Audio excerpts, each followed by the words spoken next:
Namaste.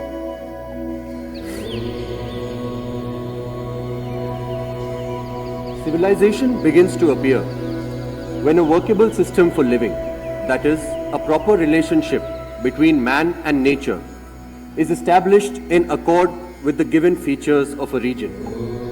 Now this right away is counterintuitive to what we traditionally understand as civilization. Because we've been taught to think of civilization with material accoutrements, with high monuments, with trade, with units of weight and measure, with currency systems, with long distance travel. So what is this quote by Professor Yasuda Yoshinori trying to tell us? And what does it mean if civilization is what is established when man and nature are in harmony? This means that the people we've been taught to think as primitive, the people that we've been taught to think as savage, as barbarian, as ancient man, they themselves were civilized. This means that at the beginning of humanity itself, humanity was a civilized species. And this is found intuited in our tradition as well. In Satya Yuga, Dharma is on all four legs. And it is from there that a decay begins. That the more that man or humankind moves away from this harmonious state, the less civilized he becomes. So if civilization is this harmony, how may we define it? How could we think of it sans all of those material accoutrements that we've been taught about? We have Adam Ferguson, who tells us that not only does the individual advance from infancy to manhood, but the species also advances from rudeness to civilization. Now this is a way of defining civilization as an analogy. It is comparing civilization, the collective, to an individual. And this definition by analogy is very common to Indian tradition as well. In fact, most things in Indian tradition are defined by analogy, which is captured in a Mahavakya. That Mahavakya is Yatha Pinde Tatha Brahmande, Yatha Brahmande Tatha Pinde. Another way of saying that is, as in the microcosm, so in the macrocosm. As in the macrocosm, so in the microcosm. As above, so below. In the world of memes, we know this as that image of the human neurological system compared with the images of the nebulous wisps of a galaxy. And they seem to look alike. That is what this statement is alluding to. So let us try to understand civilization by analogy, by trying to do this kind of exercise of seeing in civilization a microcosm of something or a macrocosm of something. And when we do that, one of the ways to understand civilization is, as memory is to consciousness, and as consciousness is to the individual, so history is to civilization, and civilization is to the collective. Now let us unpack this. In the modern world, we are told that consciousness is what emerges when information is processed in increasingly complex ways. But that is what emerges in an individual unit. Expand that. When consciousness is processed in increasingly complex ways in a collective unit, then what is generated is actually civilization. And just like memory underpins consciousness, you are you because of an unbroken stream of memory, beginning from your earliest memories down to this day. If you did not have those memories, you would not be you. Your conscious experience would not be yours. Similarly, Itihas is the collective, unbroken stream of conscious experience for the collective. Now look at how we can understand this in different ways. If you want to subvert an individual, if you want to damage an individual, one of the ways you can do this is play with that individual's memory. You can tell that individual that things that they remember are false memories. They never happened. You can plant memories into that individual. Things that never happened, you can try to tell them those things are true. And when you do this, you make an individual doubt themselves. You make an individual question whether their sense of reality is even correct or not. That is exactly what has happened with civilization and Itihas. So things we remember, things our grandparents tell us, we go to school and we're told they're false. They never happened. They're mythologies. Things neither our grandparents nor their ancient rishis and grandparents ever told them are taught to us in school as our history, and are told that those are what form our identity. And it is as a result of that that we have the statement India, that is Bharat, and that whole dichotomy, that whole schizophrenia. So as a civilization, we have been subverted by playing with our Ethos. That is one of the ways to understand civilization in analogy. Another way to do this is the second statement. As consciousness is both the observer and subject of memory, so civilization is both the observer and subject of history. Memory is a tool of identity formation. We converse with our memory. We recollect memories. We play them back in our mind to inform us in the present, to learn from them. Similarly, Ethos is a way for a civilization to be in conversation with itself. And a civilization that believes in reincarnation, Ethos is a way for us to actually converse with ourselves, because it is we who are born as our own descendants over and over again. I'm sorry. So this is an analogy way of understanding civilization. And it is an intuition that has been found by Western thinkers as well. Oswald Spengler, a Western thinker, compared civilization to an organism. And Arnold Toynbee also alluded to civilizations having a life cycle and a decay as organisms do. The difference for Indian civilization is that we have many cycles of life and death, many manvantars, many yugs. It is a civilization that is continuously in motion, continuously in rotation.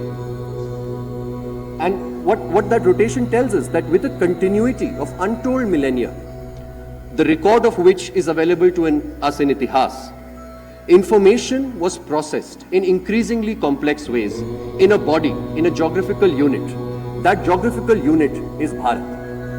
And the consciousness that was produced as a result of it, the civilizational consciousness, that is Dharma. So when we get into these debates on whether we are more Bharat, whether we are more Dharma, whether Dharma is more important, whether Bharat is more important, we need to understand that these are false categories imposed on us by false memories. It is all the same root of one collective experience, of one unbroken stream of memory that forms Ethos, and that is today Bharat. Another way to understand this is through the metaphor of the potter's wheel.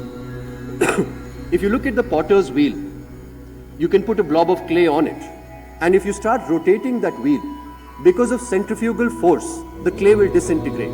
It will splatter across like in blobs of clay. And what the potter does is gently shape it, gently put a hand, so that that clay under centrifugal motion takes the shape of a pot, of a vessel. We understand this through the words Dhamsan and Avadhamsan. Dhamsan means disintegration. It means that splattering under centrifugal force. And Avadhamsan is what staves off that disintegration. Avadhamsan is that gentle hand of a potter which shapes the rotation. This rotation of Indian civilization can be understood through the study of one simple dhatu. Dhatus being the roots of Sri Parnini in the dhatu part. And we'll begin with the root Sat. This is a word we all know, Sat Chit Anand. It is actually a simple grammatical word, because we know the word for is Asti. Even in Russian it is Esti. The past continuous form of Asti is Sat. So Sat simply means isness, the state of is. And that is why we consider Sat to be real, because it is the only thing that is. Every other thing that comes into being actually goes out of being as well. So being is not real, because being eventually means not being. Only Sat or isness is real. Now we are told that at some point, somehow, in this equilibrium comes into motion Ri. Pariniji described Ri as Gatau or Gati Prapan, motion or the attainment of motion. So the word Rit, which leads to words like Ritu, ritual, rite, that word simply means motion. It means motion has been attained.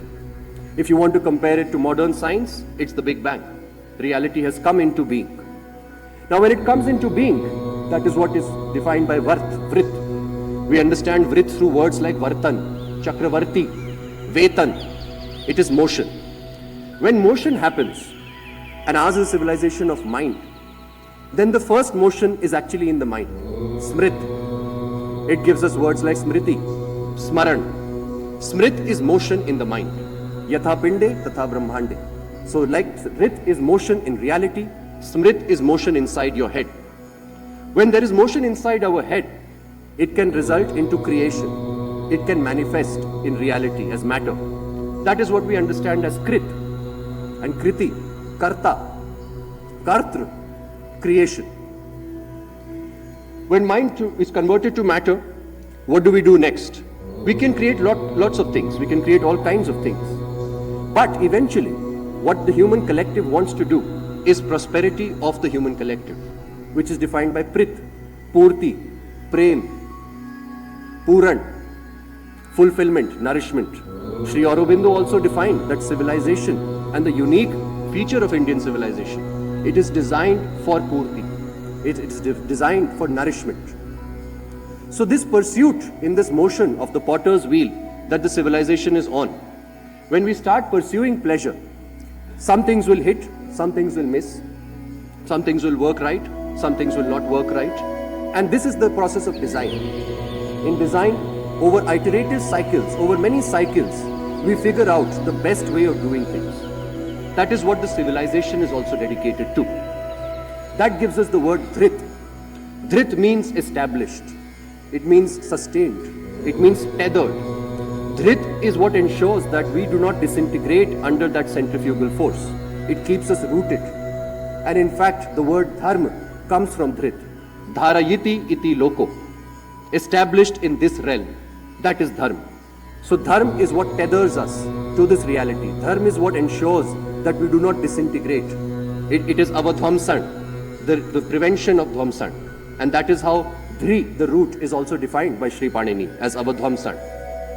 Well, once we establish this, once we figure out what works, what is the next job? We have to pass it on. We have to ensure that it carries to the next generation. We have to ensure that even our children, even our descendants, are able to utilize these design principles of prosperity and of fulfillment. Therefore, we have to do Bharan, which is the root of Brit. It means bearing forward. It gives us the word Bharat. From Brit comes Bharat, from Bharat comes Bharat. So Bharat, or our civilization, is that location where the eternal design principles of happiness and of fulfillment have been tethered, have been established. And the establishment, the system within which they are codified, that is Dharma. As we do this, we start to find some golden principles. We start to find some Mahavakyas. We start to find some coded symbols of the distilled understanding of how to achieve prosperity. We understand this through Ghrit. Ghrit is ghee, clarified butter. It is what emerges from the yajna, from the havan. So this rotation that our civilization is on is a collective havan. It is a collective yajna, where the purpose is to arrive at Ghrit, crystallized knowledge, clarified knowledge, knowledge that can distill as eternal design principles that we can pass on, that we can do the bharan of. But it is a rotation, and so, like all things, there must eventually be an end, which is Mrit. Now, if you know the myth of the Samudra Manthan, we know that in the Samudra Manthan, the Daityas and the Adityas came together to churn out something called Amrit from the ocean. We are told that Amrit is the elixir of immortality, the philosopher's stone. These are nice English words, but they tell us nothing from the civilizational consciousness point of view. What is Amrit? What is it that gives us immortality? Well, immortality is that tethering. Immortality is that staying on. Immortality is avadhamsan. So Amrit is actually dharma itself. Amrit is that which prevents Mrit. And Mrit, of course, is the end of Rit. So Amrit is that which prevents the disintegration of reality itself. And that is the way to understand dharma. So this is the rotation of our civilization. This is how we are on the potter's wheel. And this has been the civilizational experience for thousands of years. It has now met with a new reality, which is of Nrit, Nartak, Nartya. It deceives, it acts, it pretends to be something it is not. That is the internet reality, that is the virtual reality. A Rit within a Rit. It is of our world, it pretends to be exactly like our world, but it is not really the world. It is a mirage, a Maya within a Maya. And that is the new challenge that this entire potter's rotation faces. That is the new challenge that the modern Indian potters have to shape against and have to prevent the Dhwamsan against. So this is the rotation that we are on. Now, when we are on this rotation, we face multiple problems. And these are problems that all civilizations face in their trajectory. The first problem, almost the earliest problem that we meet, is the fundamental problem of multiple tribes. We find this in the Puranic record. Daityas, Adityas, Gandharvas, Danavs, Charans, Garuds, Urags, Yakshas, Rakshasas. 14 great wars between them are chronicled in the Puranic record. Over several manvantars, over 7 manvantars, we are currently in the 7th epoch of mankind as defined by the Purans. And 14 great wars are known between multiple tribes. It is a fundamental problem. And it is a fundamental problem we see playing out even today. Us versus them. Constantly happening. Even perhaps in the organization of this grand event, the organizers must have faced us versus them on various counts. Now, the Indian civilization has faced this problem, and we see a solution for it. The Samudra Manthan that I mentioned is in fact an attempt to solve this problem. After generations of warfare between the Daityas and the Adityas, after the exile of Mahabali, after the taking of his kingdom by Vaman, he's called back for a churning. In that churning, they produce Lakshmi, wealth, prosperity. They produce Uchchai the domestic horse. They produce Airavat, domesticated elephant. They produce Navratnas, great gems and jewels. They produce Dhanvantri, the knowledge of medicine, of health, of well-being. And under the tutelage of their Purohits, their Rishis, Shukracharya on the Daitya side, Brihaspati on the Aditya side, they come together and try to share these resources. This is a theme we will find recurring again and again. In the Rig Veda, Sudas and the Puru Bharats are at war against the Anavs, against the Dasyus, against the Druhyus, against the Turvashas. There is schisms. Some worship Indra, others worship Varun. Some consider Agni sacred and throw everything into it because it is the great purifier. Others consider Agni sacred and so throw nothing into it because it is pure and must not be defiled.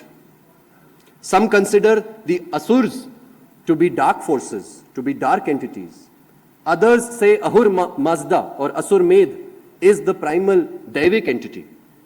And this schism we find a solution for in the works of Maitra Varuni Vasisht. He is a Maharishi of the Rig Veda. And the Richas of the Mandal 4 in the Rig Veda are all perceptions of Maharishi Vasisht. And under his mantras, we find a conciliation.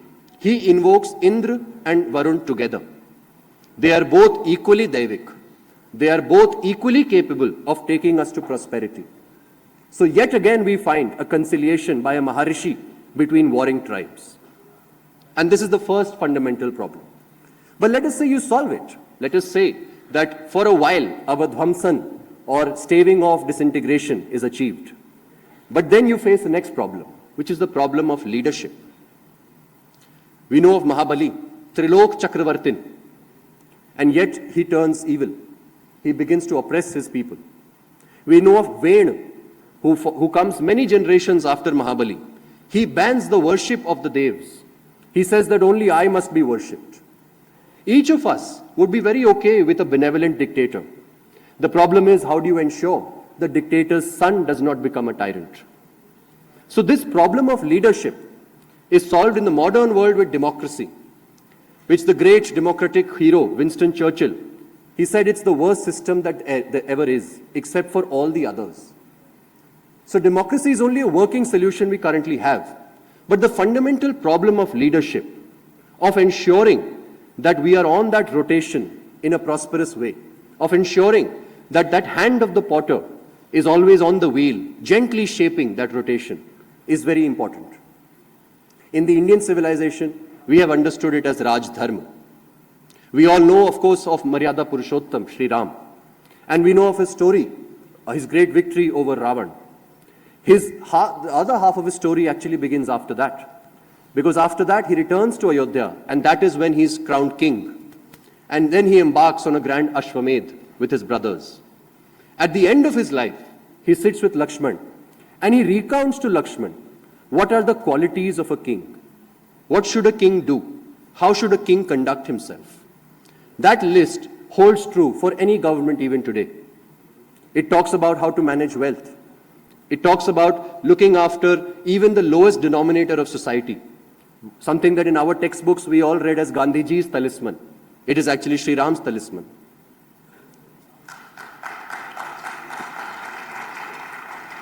He talks about spies. He talks about mantris, that all the mantris should be native to the land. At least a few spies should be foreign. He talks about the maintenance of ecological infrastructure, of ponds, of lakes, of forests, and their necessity to the larger civilization. That entire list would put to shame even the special development goals of the United Nations today. But it exists in our trajectory. It exists in our memory, in our Ethos. The one that we've been taught is myth. The one that we've been taught is false. So it is there. Well, let us say we solve this problem, the fundamental problem of leadership. Let us say we institute a Raj Dharma that all leaders are upheld to. We will still face more problems. And this then is the fundamental problem of conflicting ethos itself. This is not the first problem that we faced of multiple tribes. This is the problem of adharma versus dharma. This is the problem of Kartavirya Arjun in the Purans, the Hehaya tribe. They are shown in the Purans as a thoroughly adharmic tribe. When they invade cities, they do not leave innocents. They kill women and children as well. They do not spare the buildings and the infrastructure. They burn it all to the ground. Unlike all other tribes, they even raid ashrams. They burn entire forests. So how do you play with people who are simply not up to playing with your rules at all? In the modern world, Karl Popper talked about the tolerance of intolerance. This is that problem. And we have faced it multiple times. We know what the solution is. We see that solution in the names of Chakravartins. Chakravartin in the Purans, such as Avikshit Marut, such as Sagar Ekshvaku. These are people who then take on the Hehayas. In the final form, we know of Parshuram, the avatar. He is said to have destroyed the Kshatriyas 21 times over. It were these Kshatriyas, it were these Hehayas. Which is to say that when adharma presents itself, when we are faced with the fundamental problem of conflicting ethos, then all of that conciliation in that first problem, it needs to be put aside. You cannot actually tolerate intolerance. And we see this in how Sagar treats the Hehaya tribe. When he deals with other tribes, Yadavs, Kambojas, Shaks, Huns, he shows a lot of leniency. He shows a lot of mercy. In fact, the Kambojas, the Huns, the Yadavs, they are shown to go to Vasisht and plead to Vasisht that please tell your mentee to show us mercy. And he listens to his guru. Vasisht counsels that just exile them, don't kill them. And so the royal families in those tribes are exiled. But then when he goes against the Hehayas have no rishi to turn to because they have violated all rishis. And Vasisht counsels no peace, no mercy. The Purans describe Sagar razing the Hehaya cities to the ground. And a few generations after him comes the avatar, Parshuram, who absolutely ends their line. This is a fundamental problem we face even today in many forms. And if we want to look for solutions, we only have to look into our memory, our Ethos. Well, let us say we achieve some kind of working solution here. By this time, civilization begins to arrive at an equilibrium. It has solved the first fundamental problem. Multiple tribes have somehow learned to live together. It has solved the second fundamental problem of leadership. There is good governance, there is Raj Dharma. It has solved the third fundamental problem. The Shaks, the Huns, the Hehayas have been shown their place. They've been told that we will be friends if you can be friends, not otherwise. What do you do then? Then you are finally faced with a new fundamental problem. That is the fundamental problem of individual well-being, of happy Jeeves in a happy Jan. How do you achieve that? That is the era we see of Sri Ved Vyas in our Etihasic record. Sri Ved Vyas is quoted as saying, when he's traveling across the country, that from dharma arise arth, From dharma arise calm. But why is no one following dharma? And it is this pursuit, it is this lament that motivates him to start collating the distilled wisdom, that continuous unbroken memory of his land. And he puts together a Puran, which he then disseminates to his disciple Romaharshan. Over the years, over the centuries, that Puran branches, bifurcates. Swami Chandrasekharendra Saraswati ji, in his book Hindu Dharma, he compares Sri Ved Vyas to the tree trunk, strong, solid, tethered, established, and all the gurus, all the rishis after him, as the many branches, the many leaves of the tree trunk. So the trunk is one, but the branches are many. The Puran, the Ur Puran, began with Sri Ved Vyas, and then we get many later Purans. In the Purans, what does he do? He does what we are all told about history in school. History is important so that we may learn from it. History is not important for its dates. In fact, a few generations ago, people didn't even remember their birth dates. But you can be sure they lived and they were alive. So history is important for the lessons it can teach us.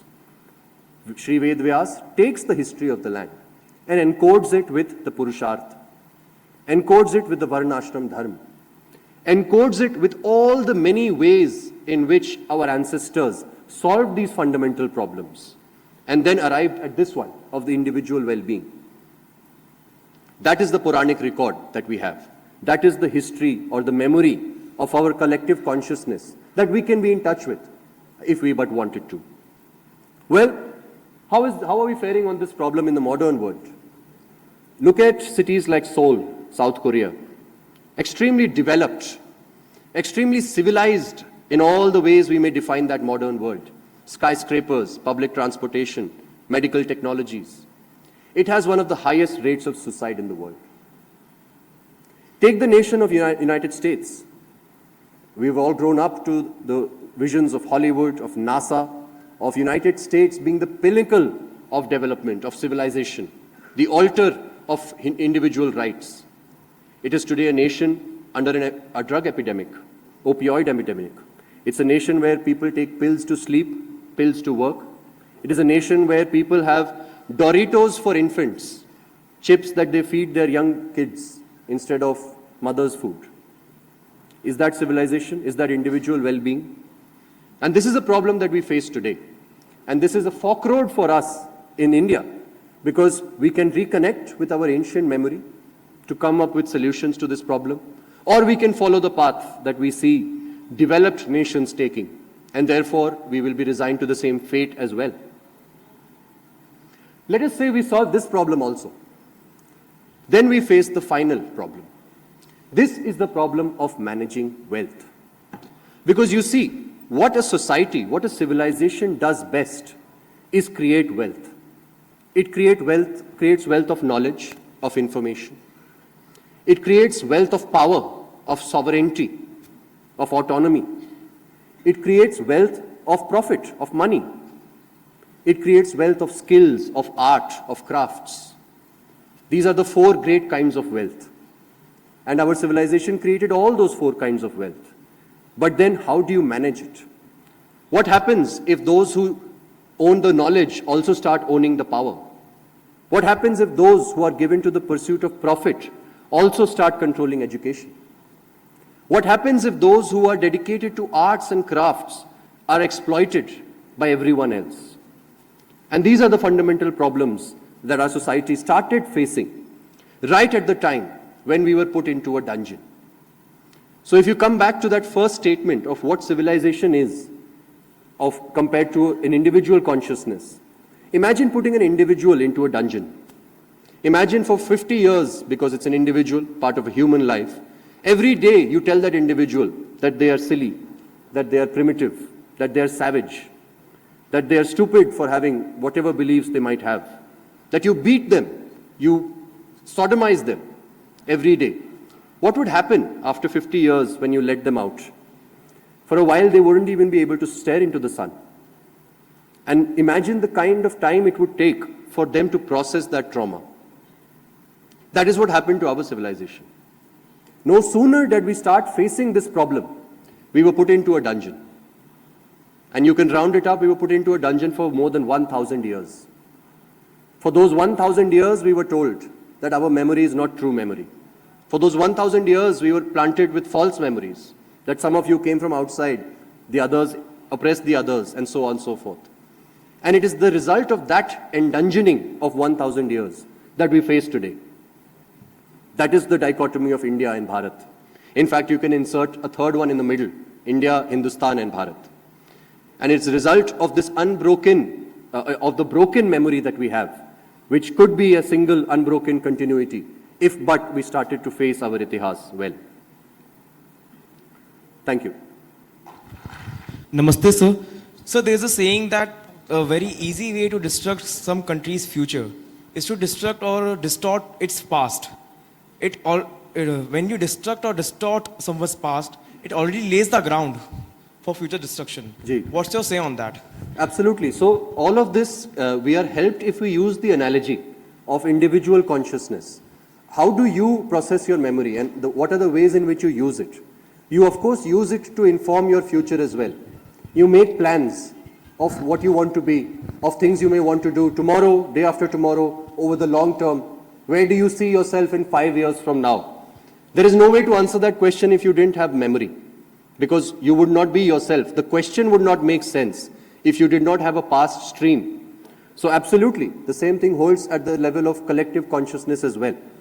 That one of the ways to disrupt the future destiny is to actually subvert the past memory or the Ethos.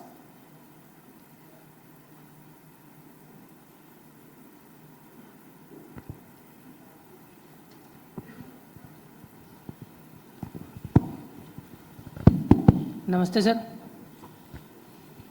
Sir, this side. Sorry. Yeah, Sir, please go on. This side. Please. Sir, as you have depicted a chart which presented that from Sat, the idea of our civilization started from Sat, and all our customs are actually leading us to Sat. So how can our temples can play a prominent role in invoking or say rejuvenating our civilizational consciousness? And when I talk about the temples, I also wanted to highlight the fact that today all the temples are being controlled by the government, and government are is trying more of to make our temples temple tourism. So which is making us our temples commercial also, and it is also killing the philosophy on the basis of which the temples were built. So that in that context, how can our हमारे temples भी कैसे rejuvenate हो सकते हैं, और फिर वही temples कैसे हमारी philosophy को, civilizational philosophy को rejuvenate कर सकते हैं? So the Hindu temple, at its core, is actually the fire itself. It is Agni. अगर आप Hindu temple का architecture भी देखें, the dome of the Hindu temple is designed in the reticulated fractal sense, the architecture, which is aimed to resemble the wisps of the Agni, of the flame. So Agni in the Rig Veda is called Rodasi, the great connector, because it connects Prithvi to Dyos, earth to sky. And that is what the Hindu temple is also supposed to do. So it is the manifestation of Agni in physical man-made form. So in that circle that we looked at, it is the place where we do Ghrit. It is the place where the collective yajna focuses itself such that clarified butter may be produced. Temple tourism at its core it reflects the intent to rejuvenate that yagna. It reflects the intent to bring us back into that collective yagna. Of course, it deals with all facets of modernity. And of course, you want that yagna to be in control of the people themselves. But the Hindu temple historically has been a place of civilizational havan, of civilizational yagna. And if you look at how the place it occupied, each temple also had a pond, each temple also had ideally a banyan tree in many cases. An economy would bloom around the temple of all kinds. There would be education happening inside the temple. You can read the papers of Subhash Kak sir, which talk about how the elaborate architecture of a temple actually reflects Sri Mahavishnu lying down in his bliss form, in his Satchit Anand form, where the Gopuram or the entry are the feet of Vishnu. So these are the things we will need to, of course, rejuvenate, re-bring into our consciousness. Yes, it will deal with problems of modernity, where we want people to come to the temple, but somehow we don't want it to be tourism per se. So those are modern challenges. I can't have ready solutions to that over here, but yeah.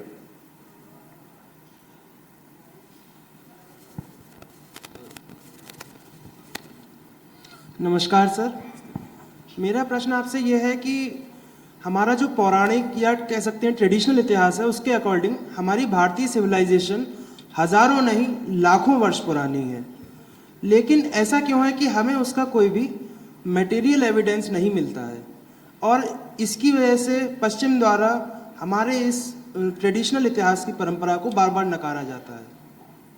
Material evidence में देखिए, एक concept होता है event horizon. हर discipline का एक event horizon होता है, जिसका कहने का अर्थात है कि उस इवेंट हॉराइजन से पहले उस डिसिप्लिन की दृष्टि नहीं जाती। तो अगर आप मटेरियल एविडेंस में कंस्ट्रक्शन को देखें, आर्टिफैक्ट्स को देखें, तो प्रीवियस आइस एज से पहले तो आपको मिलेगा ही नहीं, because every ice age destroys the evidence of material before it. अगर आप भाषा को लेंगे तो जब तक लिपि है तब तक आपको उसका एविडेंस मिल सकता है, उससे पहले आप भाषा के बारे में कैसे कुछ थ्योरी बना सकते हैं। तो ये तो डेफिनेशनल प्रॉब्लम है इन फील्ड्स में ही। कोई तरीका मटेरियल एविडेंस है ही नहीं जो मिल सकता है for 50,000 years ago, for 70,000 years ago. It is definitionally impossible. लेकिन अगर हम देखें प्री हिस्ट्री क्या होता है, prehistory is all of human history before the advent of writing. अब राइटिंग तो किसी भी तरीके से हम देखें 5,000 7,000 साल पहले तो नहीं मिलती। So actually 99.9% of human history is prehistory, and the only ways for us to approach it are speculation, or plausible theorisation. लेकिन वो हमें करना क्यों है? ये सिद्ध करने के लिए कि हम पश्चिमी सभ्यता से प्राचीन हैं। क्या हो जाएगा वो सिद्ध करके? या हमारे ही घृत के लिए, हमारे ही हवन के लिए, हमारे ही यज्ञ के लिए आपकी मेमोरी आपके लिए क्यों इंपॉर्टेंट है? क्या वो आपके लिए इंपॉर्टेंट है to gain primacy over another human being, या क्या वो आपके लिए इंपॉर्टेंट है आपको इन्फॉर्म करने के लिए, आपको एम्पावर करने के लिए और आपका भविष्य बनाने के लिए? So my view is that yes, there are true facts about Indian history that we should assert with reason and evidence where possible. But beyond it, our history is for ourselves.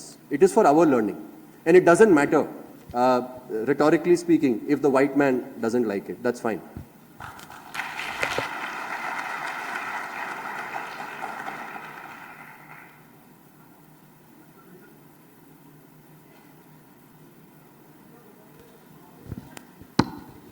Ram Ram भाई साहब, मेरा सवाल ये था कि प्रधानमंत्री जी ने इस सभ्यता के सवाल को देखते हुए मेरे मन में यूएन की बात आती है। प्रधानमंत्री जी ने यूएन में खड़े होकर कहा है कि भारत इस बात पे गर्व करता है कि भारत ने युद्ध नहीं बुद्ध दिए हैं। तो आज के कॉन्सेप्ट में आखिर हम इसमें क्या रेलेवेंस देखते हैं, और आखिर भारतीय सभ्यता इनमें से किसके ज्यादा नजदीक आती हुई ज्यादा सही दिखती है, या मतलब इसका रेलेवेंस क्या है भाई साहब आज के समय में? अब ये प्रधानमंत्री का ये वाक्य मैं तो नहीं जानता इसका कॉन्टेक्स्ट। युद्ध भी हमने किए हैं, वो तो कहना गलत होगा कि हमने युद्ध किए नहीं है, लेकिन युद्ध का भी धर्म था अगर भारत में आप देखें तो। और वही डिफरेंस है हैहयों में और बाकियों में, कि हैहयों ने युद्ध धर्म का भी पालन नहीं किया। तो युद्ध करने का भी एक तरीका होता था। And in fact even in the writings of ancient Chinese travellers they mentioned how there were the war became ritualised almost as a sport, कि आपको युद्ध करना है तो क्षत्रिय का तो धर्म है युद्ध करना। And a Kshatriya is okay for the Kshatriya to want to gain territory.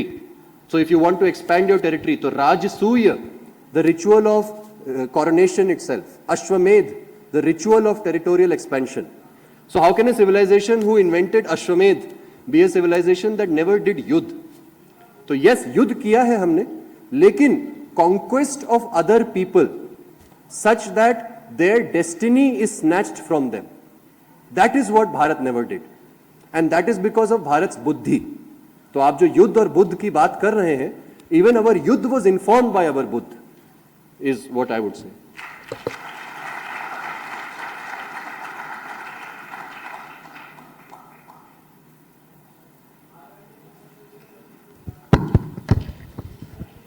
Hello, sir. Sir, my name is Ankit. So my question is, every civilization have an aspect of expansion. Ji. It is also said to an extent that if a civilization is not expanding, it is actually shrinking. But when we see Indian civilization and also the four major religions, Jainism, Hinduism, Buddhism, Sikhism, there is no aspect of expansion, which is actually the main facet of the Abrahamic religions. So, sir, how do you see this expansion aspect in Indian civilization? So, by expansion, what do we mean? We will need to introspect on that. By expansion, as I mentioned in the previous case, does it mean snatching other people's way of life from them? Does it mean turning other people into people like us? Those have not been the imperatives of Indian civilization. But expansion of the Agni itself, expansion of the principles of Dharan and of Bharan, that is what Indian civilization, in fact, what is Bharat? Bharat is that entire territory jahan pe dharma hai, which is why we have no compunction in thinking of ancient Gandhar as part of Bharat. Which is why even today we have no problem with Nepal being a separate nation state, quote unquote. So expansion of ideas, expansion of the light, of the Agni. It is the reason why even in Japan we have forms of Hindu deities.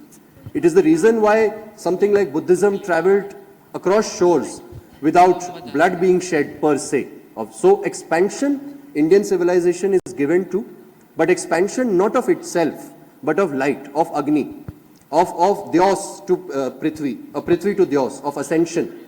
So, Asato ma sadgamay, tamaso ma jyotirgamay. That is an expansive quote actually. It expresses the expansion of light, the expansion of knowledge. And that is what Indian civilization is dedicated to. जो भी delegates question कर रहे हैं तो अपना नाम और जहां से आए हुए हैं तो एक बार आप पहले सूचित करें, फिर उसके बाद क्वेश्चन करें.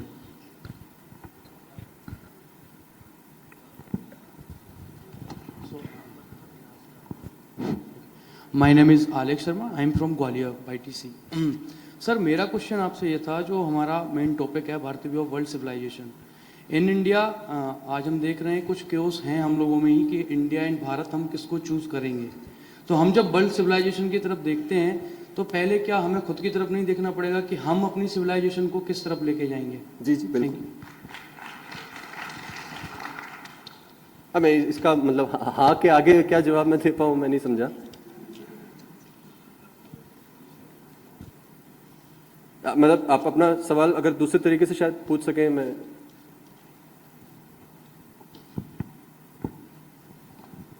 मेरा क्वेश्चन यही था कि जो हमारा टॉपिक है भारतीय व्यू ऑफ वर्ल्ड सिविलाइजेशन, जब हम वर्ल्ड सिविलाइजेशन की तरफ देख रहे हैं लेकिन हम उस तरफ ये भी देखते हैं कि हमारे इंडिया में ही अपनी सिविलाइजेशन को लेके क्योस है कुछ लोगों में कि हम इंडिया या भारत की तरफ जाएंगे. तो अगर हम वर्ल्ड सिविलाइजेशन की तरफ जाते हैं तो उससे पहले हमारे पॉइंट क्लियर होने चाहिए कि नहीं कि हम किस सिविलाइजेशन को. बिल्कुल बिल्कुल. और ये जो इवेंट है इसका स्ट्रक्चर भी तो वैसा है जैसे बताया सर ने कि कल जो आपके इवेंट्स थे वो सब शत्रुबोध पॉइंट ऑफ व्यू से थे, which is knowledge of the other.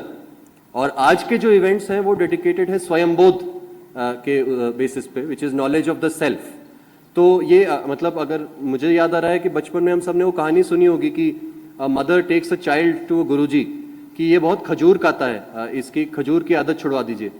और वो ऋषि जी बोलते अच्छा चलो 1 महीने बाद लेके आना, 1 महीने बाद बोलते फिर से 2 महीने बाद लेके आना, कर करके 6 महीने बाद फिर वो बच्चे को बोलते भाई खजूर छोड़ दे. सो द मदर सेज कि ये आप पहले ही बोल देते. तो वो कहते कि पहले मुझे भी खजूर की आदत थी, तो अब मैंने छोड़ दी है, अब मैं ये बात बोल सकता हूँ.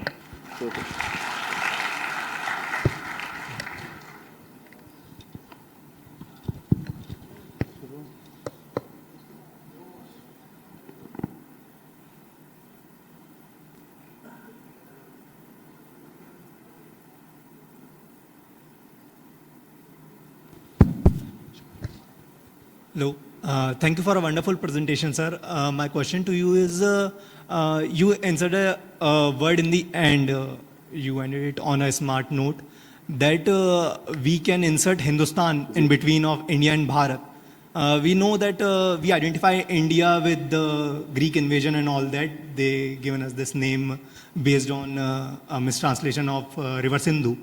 And we can say that the word Hindustan came to us only after Islamic invasion and the subsequent syncretism and adaptation. So can you please throw some light on that also? जी तो first of all ये words की etymology पे मैं नहीं जा रहा. In fact even for the name India there are fair reasons to counter that it comes from the word Indu which means moon. तो फाहीन या ह्यूनसैंग चाइनीज विजिटर्स जब आए थे, that is the etymology they give. तो etymology को आप छोड़ दीजिए. What it points to is that we all agree in this thing called India, which is the modern nation state constitutionally defined. So it is in broad sense a legacy of the British colonial experience, which is why we find actors like Saif Ali Khan saying that India was not a nation before the Britishers. So India we all agree in, it is the largest category and it is the modern nation state. Then there are those amongst us who believe that there was India created by the great Timurid rulers like Akbar, like Humayun, like I forget their names, but those great rulers and their ilk created the nation. That is the nation that I am referring to as Hindustan. And then there are some of us who have some connection to things beyond that, to the Ethos, to that unbroken memory that goes back who knows how many thousands of years. उसको हम भारत समझते हैं. उसके लिए the word we can use is Bharat. We can use Aryavart if we like, जिनके geographical denotions कुछ और हो सकते हैं, but as an idea. And all nations, all human collectives are an idea.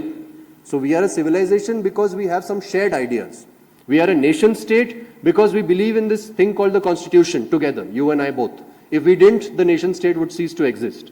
So when I say India, Hindustan, Bharat, that is the layering that I refer to. Thank you, sir. Ram Ram भाई साहब, मेरा नाम उज्जवल त्रिपाठी जी. उज्जवल त्रिपाठी है, मैं इंदौर से हूँ जी.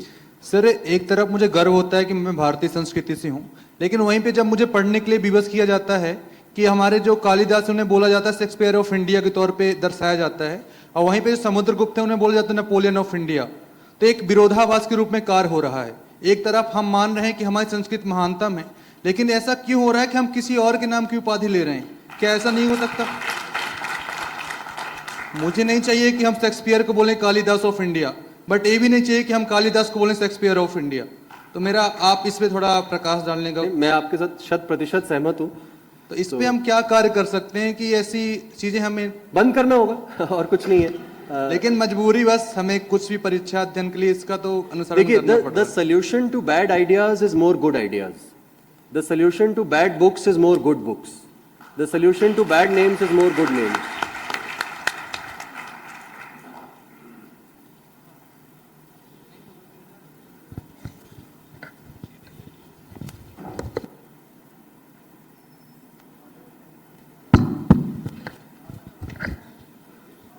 नमस्ते sir.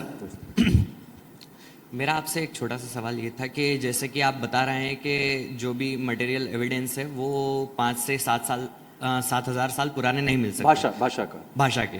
तो जैसे मैं अपनी संस्कृत भाषा जो है वो तो लाखों साल पुरानी है. अपने जितने भी ऋषि मुनि हुए हैं वो तो मतलब बहुत पुराने समय से हुए हैं. तो क्या उनके लिखे हुए कोई भी एविडेंस नहीं अपने, क्योंकि वेदो पुराण जो हैं वो सारे पुराने हैं, तो उनका एविडेंस क्यों नहीं मिल सकता है हमें? मतलब 5-7 हज़ार, जैसे हम देखते हैं महाभारत भी जो है वो 5 से 6 हज़ार साल का अपन एक मानते हैं उसका युगाब्द जो चलता है, पर उससे पहले जो राजा राम जी हुए हैं अपने रघु, तो उनका जो एविडेंस है वो हमें एज अ डॉक्यूमेंटेड क्यों नहीं मिल सकता है ऐसा? तो इसका उत्तर इस पे निर्भर करता है कि आप किस चीज को प्रमाण मानते हैं. क्या आपको पता है चंद्रगुप्त मौर्य का भी महल हमें नहीं मिला है. चंद्रगुप्त मौर्य तो बहुत बाद में आए थे, और बल्कि हम ये भी 100% नहीं कह सकते कि उनका कैपिटल पाटलिपुत्र था कि गिरिव्रज था, ये भी नहीं पता हमें. तो ये तो बहुत ही रिसेंट हिस्ट्री की बात हो गई. जहां तक, और मैं इसी का मतलब है द एपिस्टेमोलॉजिकल इवेंट हॉराइजन जो हम बोलते हैं, which means that there is a line beyond which any field can not penetrate further. तो अगर लिखी हुई भाषा हमें मिलती है लेट अस से 3000 BCE 4000 BCE में, तो how can you make a comment on भाषा इन 15,000 BCE? क्या प्रमाण होगा? कोई प्रमाण है नहीं. इसका यह मतलब नहीं है कि हम बोल नहीं सकते, स्पेक्युलेट कर नहीं सकते, लेकिन beyond the point we will hit the wall कि आप क्या सिद्ध करना चाहते हो और किस लिए सिद्ध करना चाहते हो? तो अगर मैं और आप आपस में मान ले कि हाँ मैत्रावरुणी वशिष्ठ महर्षि ऋग्वेद के वो 50,000 ईयर्स पहले रहते थे, मान लेते हैं मैं और आप, तो अब क्या हुआ? मतलब इससे हमारा क्या बेनिफिट हो गया? बेनिफिट तो तब होगा अगर हम उनके मंत्र को समझेंगे, बेनिफिट तो तभी होगा अगर उन्होंने जो विचार एक्सप्रेस किए उन मंत्रों में उनको हम इंटरनलाइज करेंगे। वो विचार 50,000 ईयर्स पुराने हो या 5,000 ईयर्स पुराने हो, क्या डिफरेंस मिलेगा? नहीं, हमें तो सेम लेसन लर्न करना है। So we are called Sanatan Dharma. Sanatan means it is an eternal dynamic flow. The way to understand it is like a river.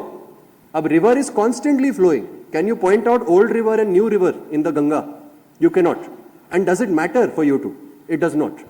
Sir जैसे हमारे लिए तो मैटर नहीं करता, हमको पता है हमारे प्रभु श्री राम थे। बाकी दुनिया में अगर हमें अपनी बात रखनी है तो वो बिना एविडेंस के तो बोलते कि बस हवा में बात कर दे। तो वहां पे लेकिन फिर हमें सरेंडर करना पड़ेगा टू इंटेलेक्चुअल इंटेग्रिटीज एंड ऑनेस्टीज। तो तब हम नहीं बोल सकते कि ऋषि जो थे वो 50 लाख साल पहले थे, 20 लाख साल पहले थे। और if we want extraordinary claims require extraordinary evidence. तो या तो वो हम लेके आए या नहीं लेके आ पाए तो फिर we will have to surrender to not being able to make those claims. Okay sir, thank you. Hello sir. Sir from here. जी बोलिए। Sir my name is John Nigam, I am an artist. Sir आपने पूरा एक letter से start करके पूरा जीवन आपने वो बता दिया कि what's the process of life from Ri to Rit and everything else. The thing is, my question is for the word Sat. जी. Sat, you said, as you said, is the meaning of is. Sat होता है, जो पहले था वो अभी भी है. Can Sat be different for every individual, or is it the same Sat for everyone? Ji, so Indian, including ones who follow Hinduism and ones who don't. So it's a very good question. It is a question that is deeper than I can actually answer it. It is beyond my capacity to fully expound on it. But as far as I understand it, there is only one Sat. It is unchanging. It is eternal. In fact, what is Sat, what is reality, is that which is always there. So Western thought में एक science fiction writer थे Philip K. Dick. He said reality is that which does not go away when you stop believing in it. According to Indian thought, reality is that which does not go away, full stop. So that is an absolute truth. And I don't think उसमें relativities हैं in the Indian view of Sat.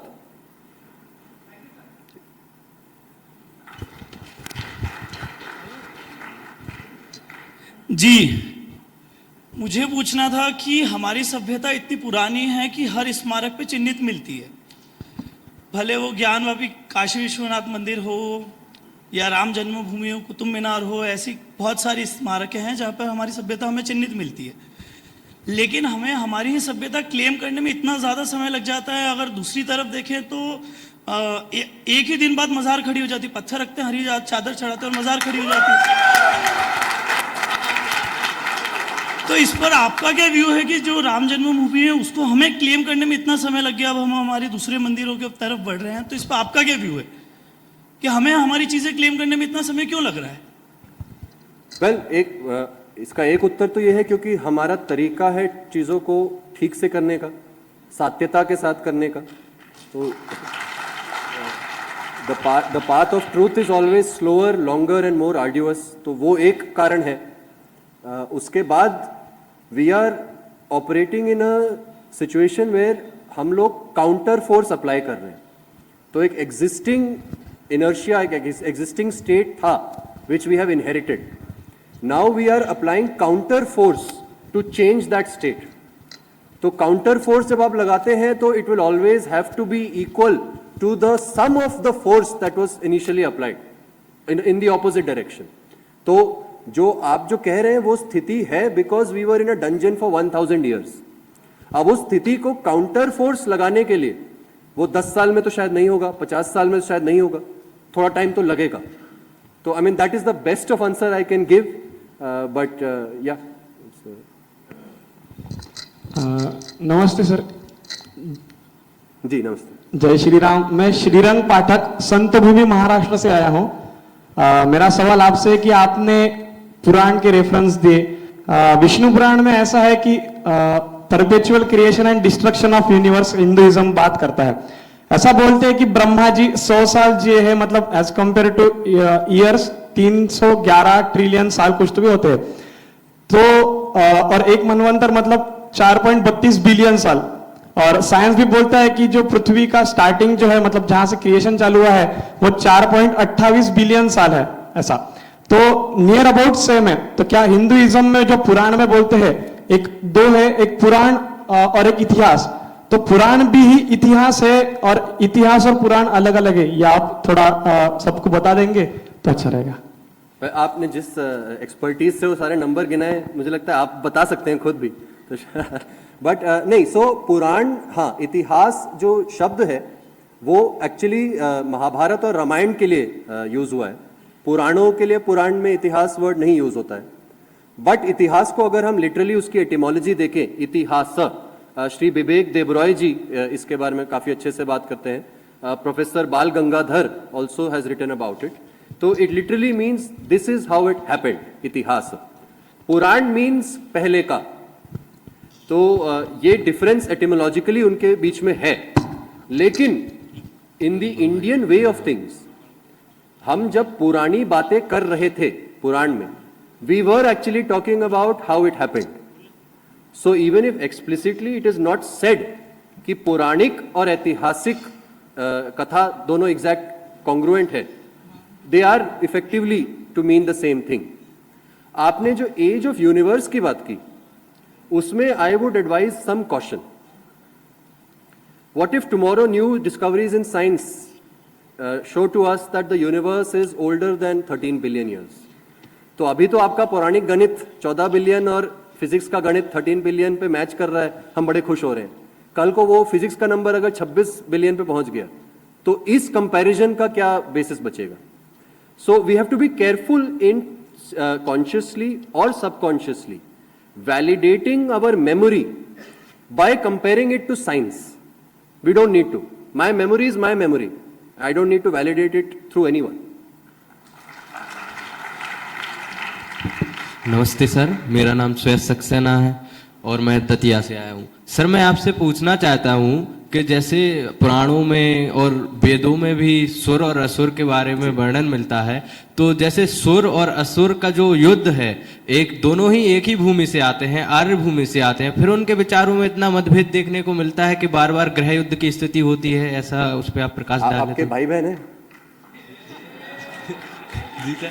Ji sir. आपके भाई बहन है? No sir. ऐसा नहीं है। मित्र है? हाँ हाँ। मित्र गण से आज तक कभी कोई भेदभाव नहीं हो पाया? हो जाता है सर, बस सर, हो जाता है। लेकिन सर बहुत ऊंचे स्तर पे देखने को मिलता है भेदभाव, जो सुर और असुर में मिलता है। मतलब एक तो बिल्कुल दमनकारी नीतियों के साथ है और एक उद्धारक नीतियों के साथ है, तो बहुत ज्यादा कारणार्थ अगर आप करें तो भाई उसमें अलग अलग कहानियों के अलग अलग रीजंस हैं। अब जैसे इंद्र, पुराण में एक कहानी है कि इंद्र दीति के बच्चों की हत्या कर देते हैं और दीति के उनके पेट में भी बच्चा होता है। इंद्र जाते हैं, उनको आकर्षित करते हैं, बोलते हैं मैं आपका केयर करूंगा माँ, और फिर उनके पेट के अंदर के बच्चों की भी हत्या करने की कोशिश करी। तो छोटी छोटी कहानियां हैं। तो आपको कारण ढूंढने कारण बहुत मिल जाएंगे। But the civilizational truth is yes, multiple tribes come into conflict always. ये प्लैनेट ओवर केस है। The secret for our civilization, the unlocking key for our civilization is वो कॉन्फ्लिक्ट बंद कैसे किया हमने। होता तो है सब में, आज भी होता है। बंद हमने किया हमारे सर बैठे हुए यहाँ पे ऋषि इंटेलिजेंस के वजह से।